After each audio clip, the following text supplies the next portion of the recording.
तो दोस्तों जल्दी से जल्दी चैनल को सब्सक्राइब कर लें, लाइक कर लें और दोस्तों को शेयर कर दें और जुड़ जाएं। चलते हैं परिभाषा क्या होती है विभावना अलंकार की। विभावना भी दो शब्दों से मिलकर बना हुआ है। जो ये विभावना शब्द है ये दो शब्दों से मिलकर बना हुआ है दोस्तों। तो एक तो इसमें कह दें कि जो बी है, बी उपसर्ग लगा हुआ है, इसमें एक जो शब्द है वो बी है, क्या है, बी उपसर्ग है। और दूसरा जो है भावना है।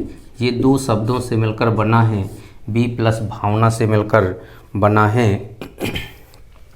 जो बी का मतलब है दोस्तों बिना, बी मतलब बिना, बिना, और भावना से मतलब है कारण, भावना से मतलब है कारण। यानी विभावना दो शब्दों से मिलकर बना है, विभावना दो शब्दों से मिलकर बना है। बी धन भावना, बी का अर्थ है बिना और भावना का अर्थ है कारण। चलिए दोस्तों देखते हैं परिभाषा क्या होती है। तो लिखते हैं, जल्दी से जल्दी नोट कर लें कि जहाँ पर कारण के बिना, जहाँ पर कारण के बिना, कारण के बिना या कारण के विपरीत दोस्तों, क्या है, विपरीत। तो यहाँ पर देखो कारण के बिना, तो हमने क्या बताया, भावना का अर्थ कारण, बी का अर्थ है बिना। तो ये भावना है, इसका अर्थ है क्या होगा, विभावना। तो यहाँ पर जो कारण बताया, तो कारण के बिना दोस्तों क्या लिखा हुआ है, कारण के बिना, या फिर कह दें कारण के विपरीत। किसी कार्य की उत्पत्ति का, क्या है दोस्तों, उत्पत्ति का वर्णन होता है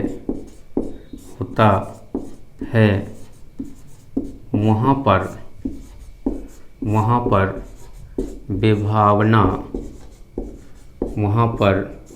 विभावना अलंकार होता है, विभावना अलंकार होता है। जल्दी से जल्दी दोस्तों नोट कर लें और दोस्तों को भी बता दें कि हिंदी की लाइव क्लास चालू हो चुकी है और चैनल को सब्सक्राइब कर दें। जल्दी से जल्दी नोट कर लें दोस्तों, परिभाषा क्या है देखते हैं कि जहाँ पर, क्या है दोस्तों, जहाँ पर कारण के बिना या फिर कारण के विपरीत मतलब कहते हैं उल्टा। तो यहाँ पर जो बिना है वो वही बात तो है कि कारण के बिना या कारण के विपरीत किसी कार्य की उत्पत्ति का वर्णन होता है, वहाँ पर विभावना अलंकार होता है। समझ गए होंगे दोस्तों आप लोग। देखते हैं कि किसी न किसी कार्य का कोई ना कोई कारण अवश्य होता है कि नहीं होता दोस्तों। तो किसी न किसी कारण का कोई ना कोई कार्य जरूर होता है। अगर हंसते हैं तो हंसने का कारण, रोते हैं तो रोने का कारण, ठीक है, पढ़ते हैं तो पढ़ने का भी कारण है, यानी पढ़ाई के पीछे भी कोई ना कोई कारण छिपा हुआ है। तो फिर वही बात यहाँ कही गई है कि कारण के बिना, कारण नहीं है फिर भी कह दें कार्य हो रहा है। तो देखते हैं क्या है उदाहरण। बहुत आनंद आने वाला है आज की क्लास में दोस्तों। जल्दी से जल्दी जुड़ जाएं और अपने दोस्तों को भी जोड़ लें। उदाहरण देखते हैं दोस्तों। उदाहरण,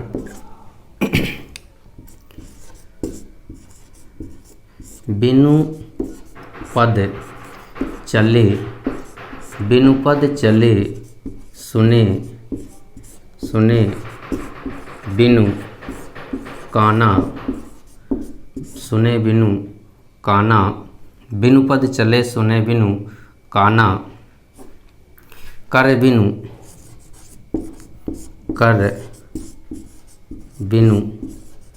कर्म करे, विधि नाना करे विधि नाना, करे विधि नाना। तो बिनु पद चले सुने बिनु काना, कर बिनु कर्म करे विधि नाना। आनन रहित, आनन रहित, आनन रहित सकल, सकल रस भोगी। आनन रहित सकल रस भोगी, आनन रहित सकल रस भोगी। बिनु वाणी, बिनु वाणी वक्ता बड़, बड़ जोगी। कितना अच्छा उदाहरण है दोस्तों। इसमें कारण के बिना कार्य हो रहे हैं, कारण के बिना कार्य हो रहे हैं। चलिए देखते हैं कहाँ कहाँ कारण के बिना कार्य हो रहा है। जल्दी से जल्दी नोट कर लें दोस्तों। तो बिनु पद चले, एक तो ये पद है, ये क्या है, कारण है।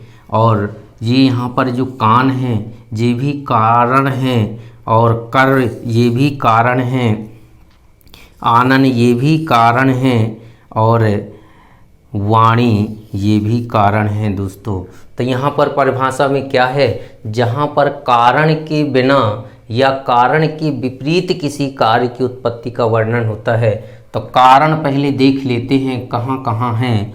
तो पद ये भी कारण है, कर मतलब हाथ ये भी कारण है, आनन मतलब मुख ये भी कारण है, और वाणी मतलब ये भी कारण है। लेकिन देखें ये नहीं है, कारण नहीं है लेकिन कार्य हो रहा है दोस्तों। बिनु पद चले, पद नहीं है लेकिन चलने का काम हो रहा है। कान नहीं है लेकिन सुनने का काम हो रहा है। कर हाथ नहीं है, बिनु हाथ नहीं है, कर्म विधि नाना। यहाँ पर कर्म मतलब कार्य सारे हो रहे हैं। विधि विभिन्न प्रकार की, नाना नाना प्रकार के। लेकिन यहाँ पर जो विधि का अर्थ लिया गया है वो दोस्तों क्या है, विधि मतलब ईश्वर होता है। तो ईश्वर ही एक ऐसा है जो कारण के बिना कार्य कर सकता है। तो देखिए पद के बिना चल रहा है, कानों के बिना सुन रहा है, और हाथों के बिना काम कर रहा है। आनन रहित मुख नहीं है, सकल रस भोगी सारे रसों को पान कर रहा है। और बिनु वाणी, वाणी नहीं है लेकिन वक्ता बड़ जोगी, ये बड़ा बोलता है, बोलता है ये जोगी, ये सन्यासी बहुत बोलता है। तो जल्दी से जल्दी दोस्तों नोट कर लें और चलते हैं अगले अलंकार पर। जल्दी से जल्दी नोट कर लें और दोस्तों को जल्दी से जल्दी शेयर कर दें और बता दें आज की क्लास में आनंद आने वाला है दोस्तों। तो जल्दी से नोट कर लें और स्क्रीनशॉट ले लें। उसके बाद फिर चलते हैं अगले अलंकार पर और देखते हैं जो हमारा अगला अलंकार है वो क्या है।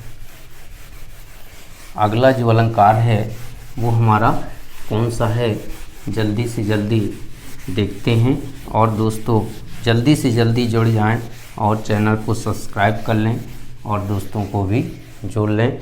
दोस्तों एक बात ध्यान दें, आपका ब्लू प्रिंट आ चुका है। 9वीं 10वीं 11वीं 12वीं के जो भी बच्चे हैं सबका ब्लू प्रिंट आ चुका है बोर्ड से। तो उस ब्लू प्रिंट के अनुसार ही मैं आपको ग्रामर पढ़ा रहा हूँ, इसलिए आपको ग्रामर में कोई टेंशन लेने की ज़रूरत नहीं है। हिंदी में मैं आपको शिखर तक पहुँचाऊँगा, जी मेरी गारंटी है, जी मेरा वादा है। बस आप लोगों का सहयोग, आप लोगों का साथ चाहिए मुझे बस।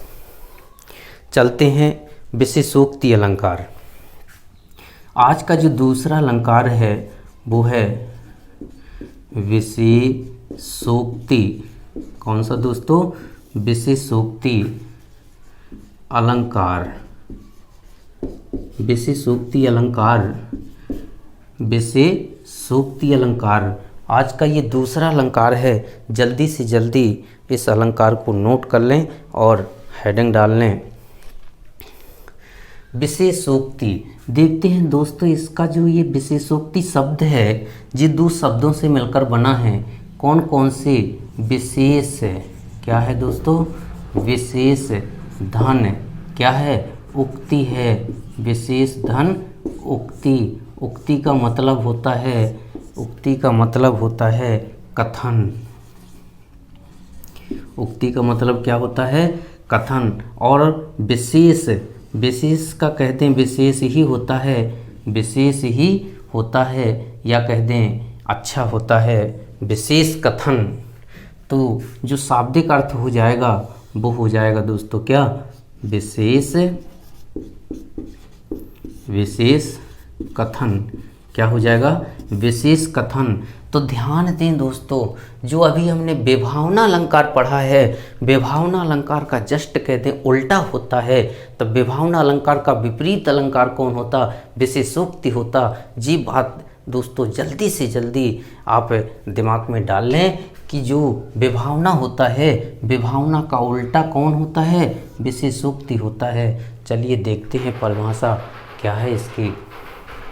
जल्दी से जल्दी दोस्तों को शेयर कर दें और परिभाषा देखते हैं कि जहाँ पर, दोस्तों जल्दी से जल्दी नोट कर लें, जहाँ पर कारण, क्या है दोस्तों?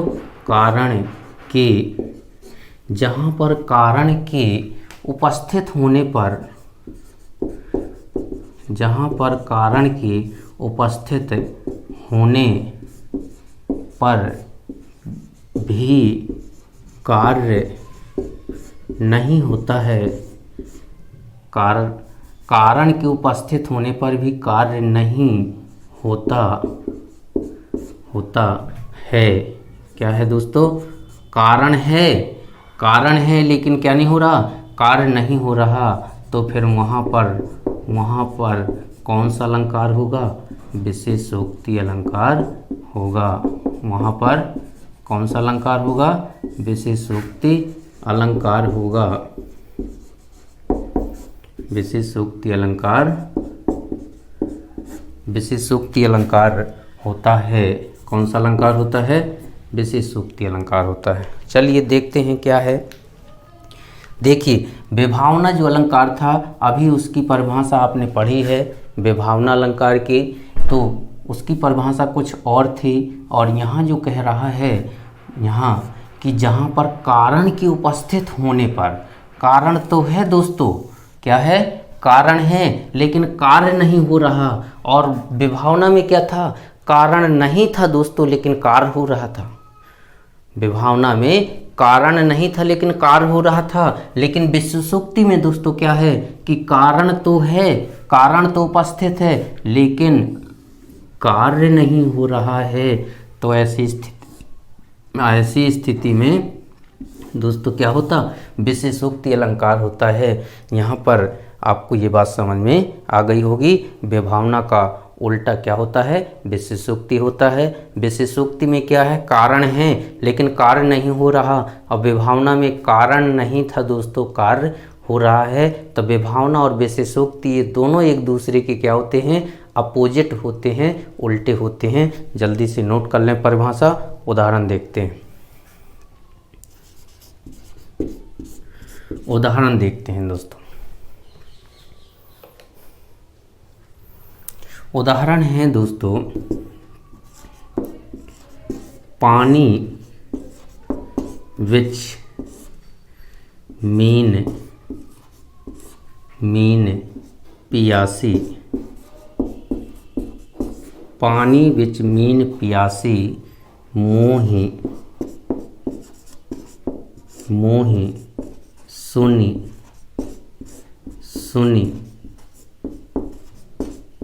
आवे हासे। क्या है दोस्तों?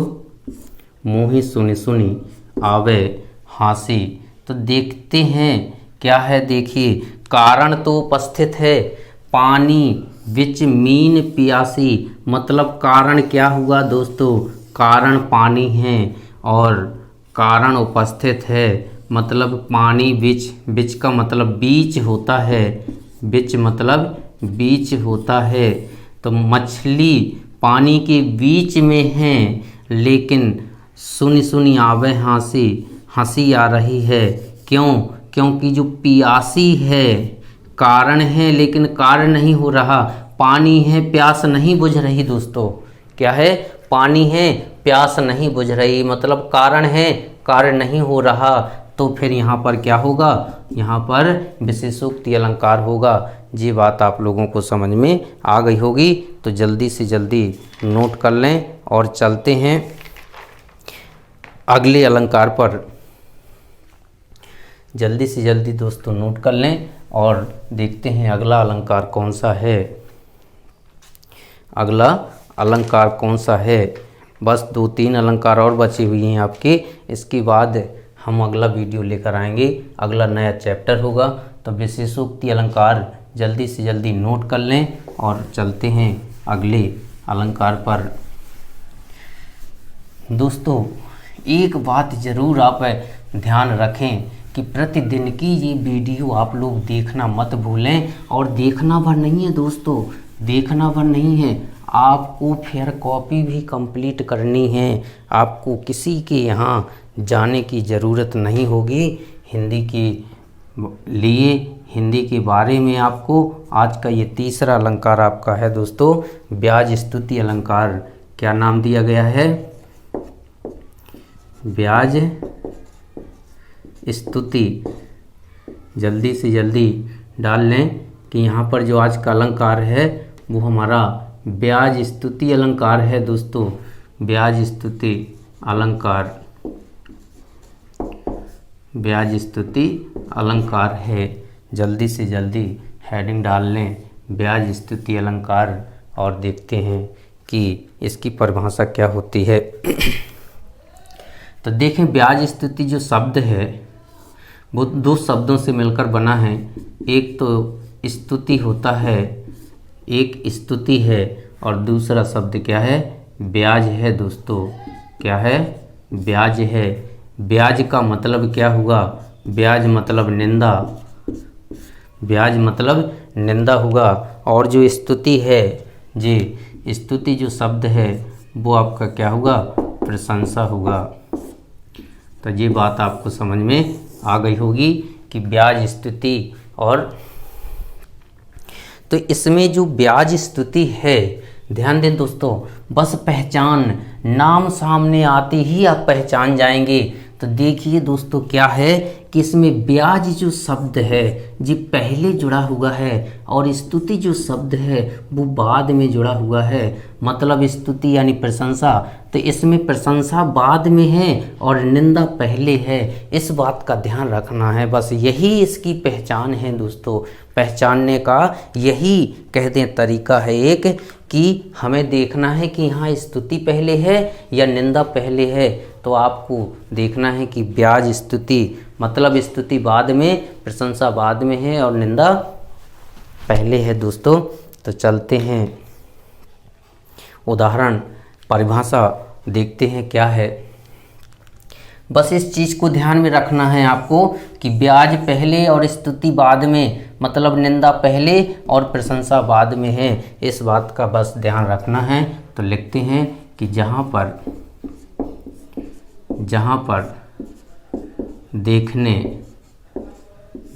देखने में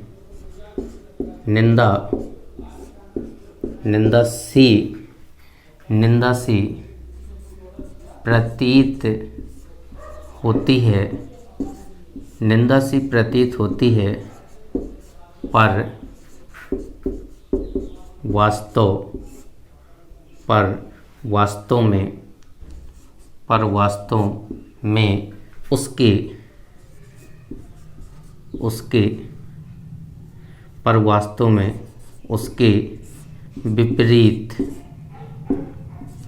वास्तव में उसके विपरीत किसका भाव होता है दोस्तों, प्रशंसा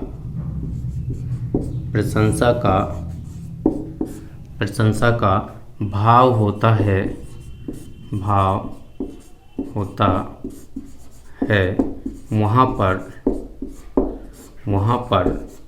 वहाँ पर कौन सा अलंकार होता है,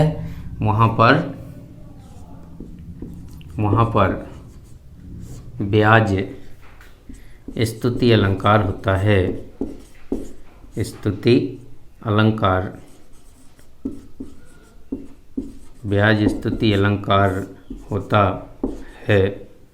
ब्याज स्तुति अलंकार होता है। जल्दी से जल्दी दोस्तों क्या कर लें, नोट कर लें जल्दी से जल्दी नोट कर लें और देखते हैं इसका उदाहरण क्या है।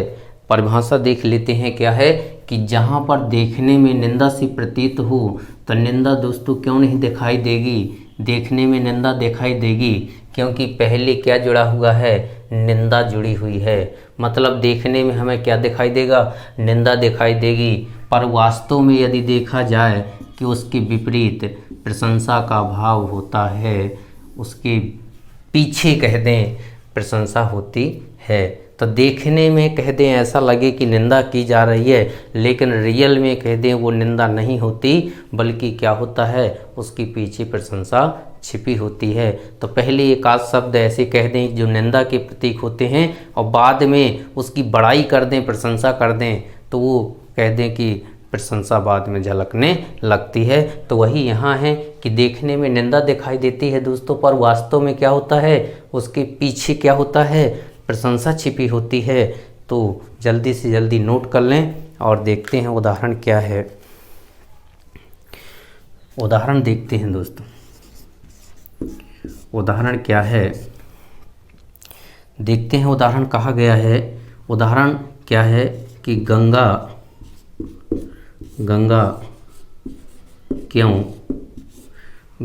क्यों टेढ़ी चलती हो,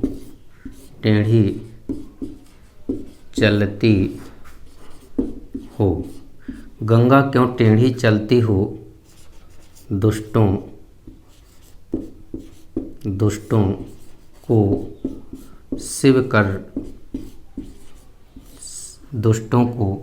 गंगा क्यों टेढ़ी चलती हो, दुष्टों को शिव करती हो,